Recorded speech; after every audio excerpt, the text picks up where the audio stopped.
Hey party people, it's Miaro. And there comes a point in every Borderlands 2 player's life, if you're doing the Tiny Tina DLC, where you're in the Mines of Avarice and you do some parts of the story and then you see your next quest objective and you see this gate and you say, boy, I sure would like to be on the other side of this gate so I could keep going. And sometimes you might even think, hey, is the game bugged out because I did the story piece that's right down there? It kind of seems like maybe this gate should open so I could continue on. I have good news and bad news. The good news is I could show you what you need to do here. The bad news is that it's not go through that gate. Instead, it's run a very long way around to get to where you need to go. And I'm gonna really speed this video up because it's really just a lot of running and fighting and then running and then fighting and then running and then fighting. One thing to note is that once you get into the ingot processing, I'm probably not saying that word right. Once you get into that section, there will be a few places where the doors are closed when you walk in, and you need to fight guys until the doors open. So there's no indication that they're going to open. There's no indication that you need to kill certain guys to get them to open. But if you just fight around long enough, those gates will finally open. And as I turn around, so that gate right there, that gate would normally be closed, but I had already kind of cleared out all of the dudes that were in the way. So now we're running and fighting and running and fighting, mostly running at this point. And I'll pop the map here. You can see we just kind of did a loop around there.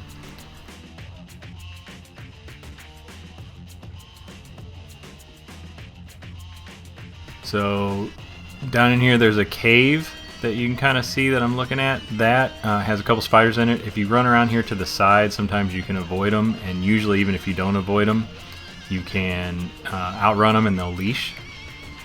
And then you come into this room. So this room, there's a big fight going on between orcs and dwarves, and you have to kill them all, of course.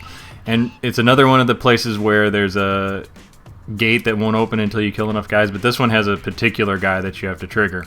And he's a big badass something, I don't know, robot, I don't know what it is.